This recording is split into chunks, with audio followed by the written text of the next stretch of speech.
आंदोलन के बाद में जो है अब इस्तीफे की आप लोग तो तैयार हो जाइए। जी सर रेडी। आप भी आईडी नीचे करो यार। सर, धर्मेंद्र प्रधान का इस्तीफा हो गया है। लगातार प्रोटेस्ट के बाद में आखिरकार सबको कामयाबी मिली है, क्या कहेंगे? ये कामयाबी है हक की झूठ के ऊपर।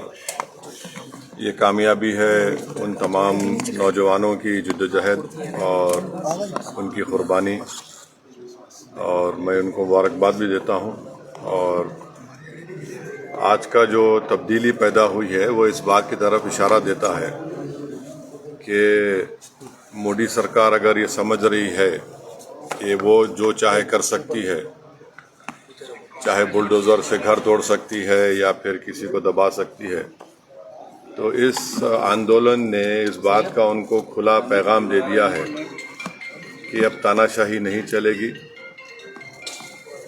लोकशाही अगर चलाना है तो संविधान के दायरे में जिसको बाबा साहब अम्बेडकर ने बनाया उसके तहत चलाना पड़ेगा। और हम उम्मीद करते हैं कि मुस्तकबिल में, फ्यूचर में कोई पेपर लीक कहीं पर भी किसी प्रदेश में या फिर किसी हमारे देश के नेशनल जो एग्जाम्स होते हैं उसमें नहीं होगा। अभिजीत लिपके कह रहे हैं कि अभी ये लड़ाई बाकी है, अभी तो ये सिर्फ शुरुआत है।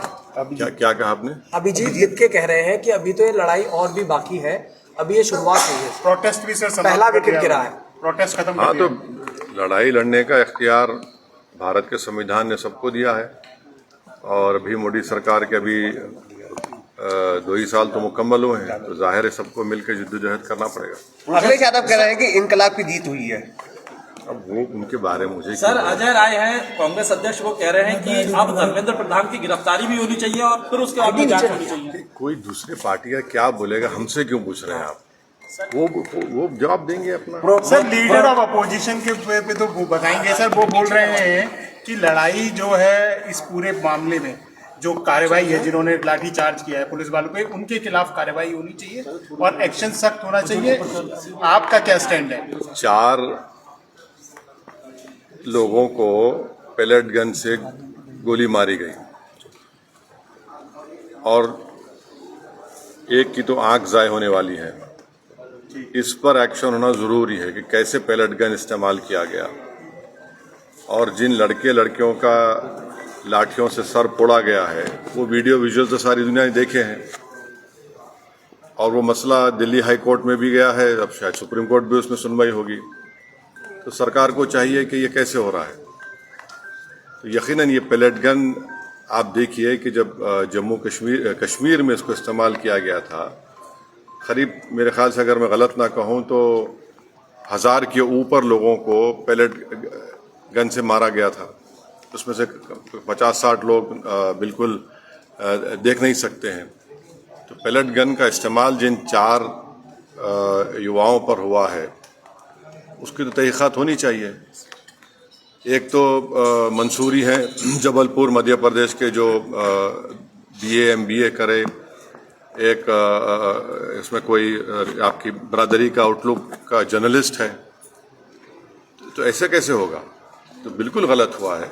और जिन लड़कियों को आपने उनसे बदसलूकी की, बल्कि वो तो सेक्सुअल असॉल्ट भी हुआ उनके ऊपर, वो भी कैमरास वीडियोस में कैद है। तो इस पर यकीनन एक्शन होना चाहिए। 36 दिन बाद इस्तीफा आया है, इतने कियोस्क के बाद, तो आपको लगता है कि सरकार ने देरी की है इसमें? अब सरकार झुकने के लिए देरी कर दी ना, 36 दिन लगे उनको झुकने के लिए। शिक्षा व्यवस्था में कुछ सुधार अब होना है सर, इसमें किस तरह की? उत्तर प्रदेश में कितने पेपर का लीक हुआ बताइए? कितने पेपर्स का लीक हुआ है? तो हम उम्मीद करते हैं कि ये देखिए, सरकार कह रही है कि 2024 में कानून बनाया पेपर लीक के खिलाफ, उसमें 10 साल और 1 करोड़ का फाइन लगाया। अब आप कह रहे हैं कि 10 करोड़ का फाइन होगा। भाई पेपर लीक हो क्यों रहा है वो तो देखिए। आप कानून बनाएंगे, ये बनाएंगे। फास्ट ट्रैक कोर्ट तो एक मजाक बन चुका है। 2009 में फास्ट ट्रैक कोर्ट बनाया गया और 2019 से बनाया गया। 2019 से 2026 तक आपको मालूम कितना खर्चा हुआ उसके ऊपर? पार्लियामेंट में जवाब दिया 1100 करोड़ के। और अभी भी पूरे देश में 2,65,000 केसेस फास्ट ट्रैक कोर्ट में चल रहे हैं, अभी बैकलॉग है। उत्तर प्रदेश में 71% बैकलॉग है। तो ये सरकार के बोलने में और करने में बहुत फर्क है। चलिए, थैंक यू।